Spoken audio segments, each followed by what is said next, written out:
comes from the first question is that how and in what ways is yaqeen related to the concept of iman?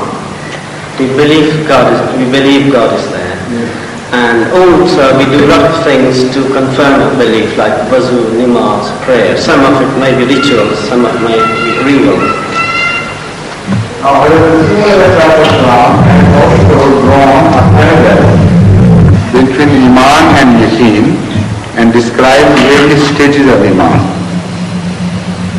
The first stage is that of Iman al-Ujuz.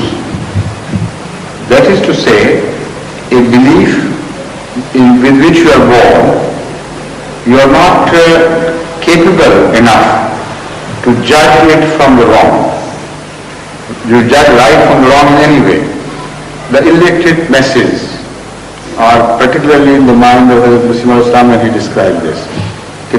Imanul Uju Ajaiz, the old wives' faith, that is what he calls it. So the old wives do not challenge it. Whatever they have been born with, they keep it intact. And their belief is very staunch.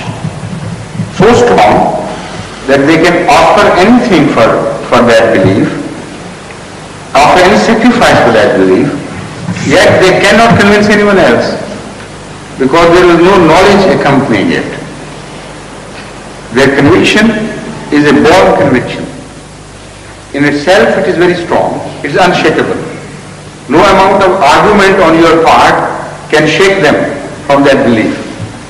Yet if you tell them to impart the same belief to others, they'll be totally nonplussed because they never understood through reason.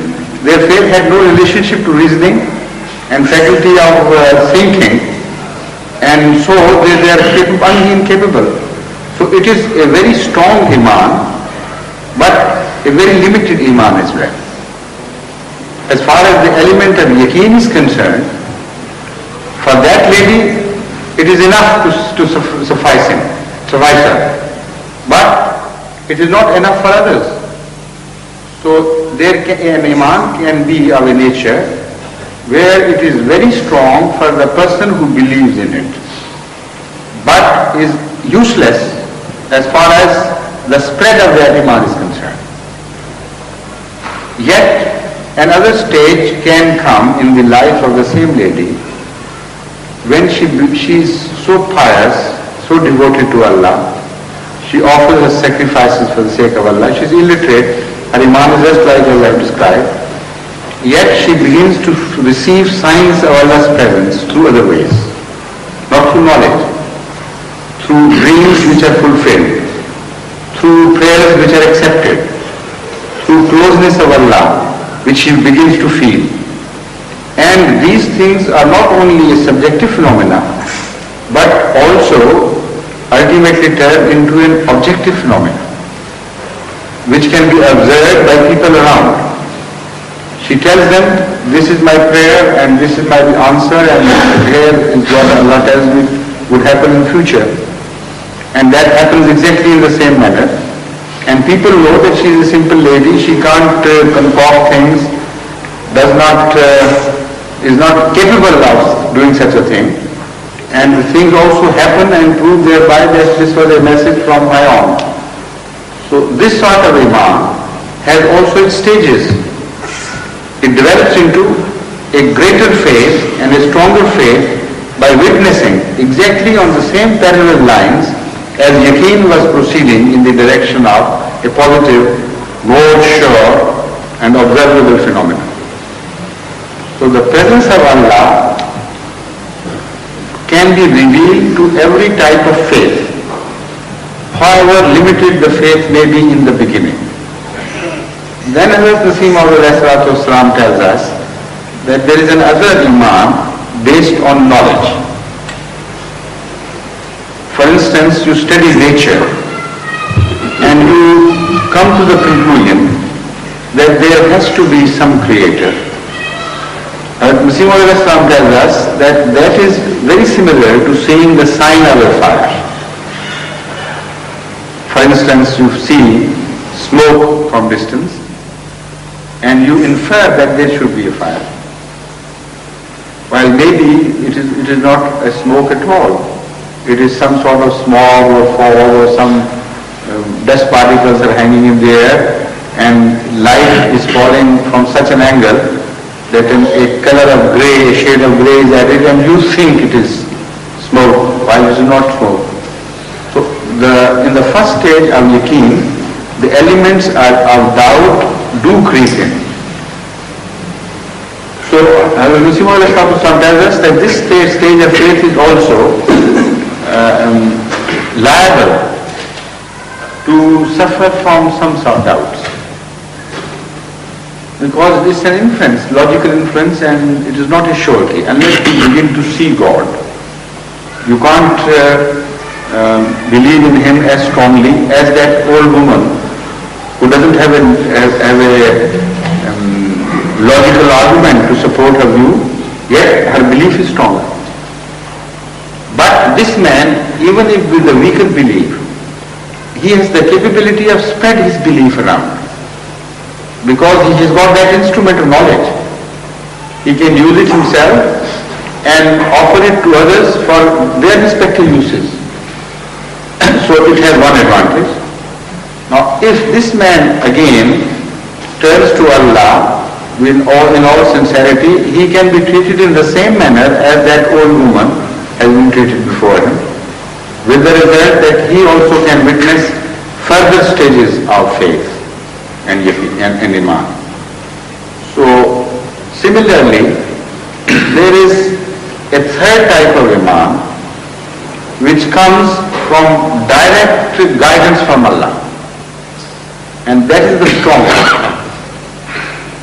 If somebody is recipient of Allah's revelation and he chooses such a person and he speaks to him and he is so close to him that he lives with him, and it's a both-way traffic of mutual love and realization of presence, that is the strongest possible faith that one can have.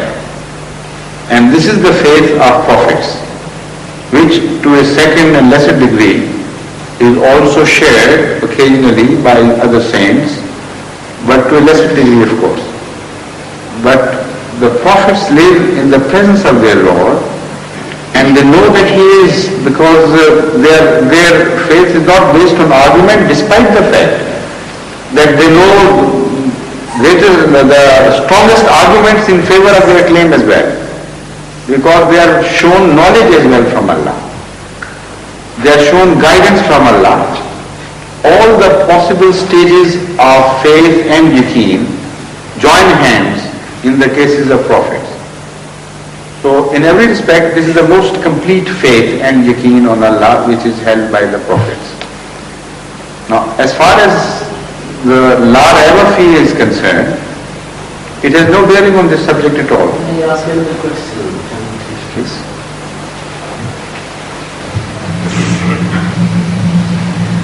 Seems that we are talking about two types of information. One is we know a thing, we have certain information about a thing, and we make a belief on the basis of it. I can see this wall, this is right.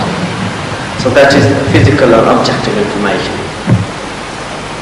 And the other side of it is the information which is experiential, that I know God, feel God. So essentially subjective. No, objective is there. This is what I said. You are missing that. I explained the whole phenomena when I was talking about the face of a woman whose belief is not based on knowledge, but who believes. Then I told, for the sake of explaining the situation, that she begins to receive revelations from Allah or dreams which are subjective for her, but when they come to be fulfilled, the same thing becomes objective for others.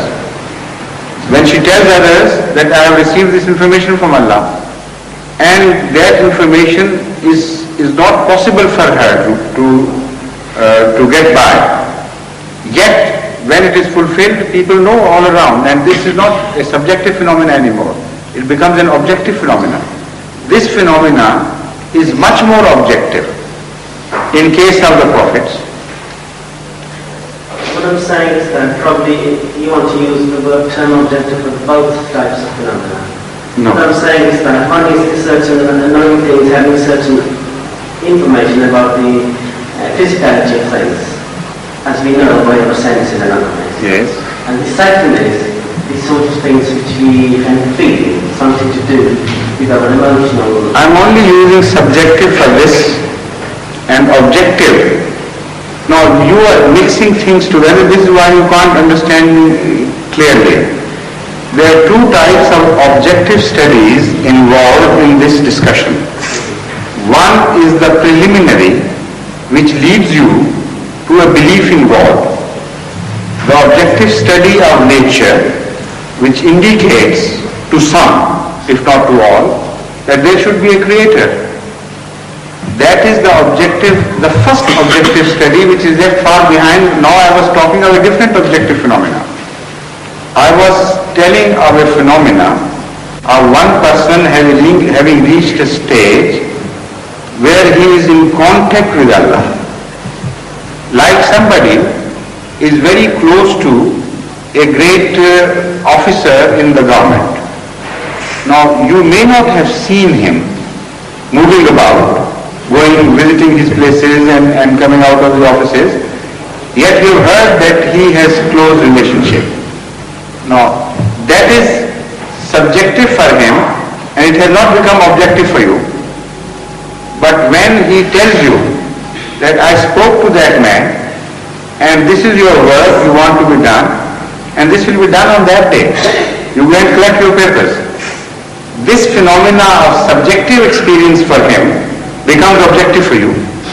No, I mean, I'm not disputing the point at all. But this is what I said. So I'm not disputing your point at all. What I'm trying to say is that there is a certain quality of, say, of a belief, which we were talking about surety, the certain quality of it.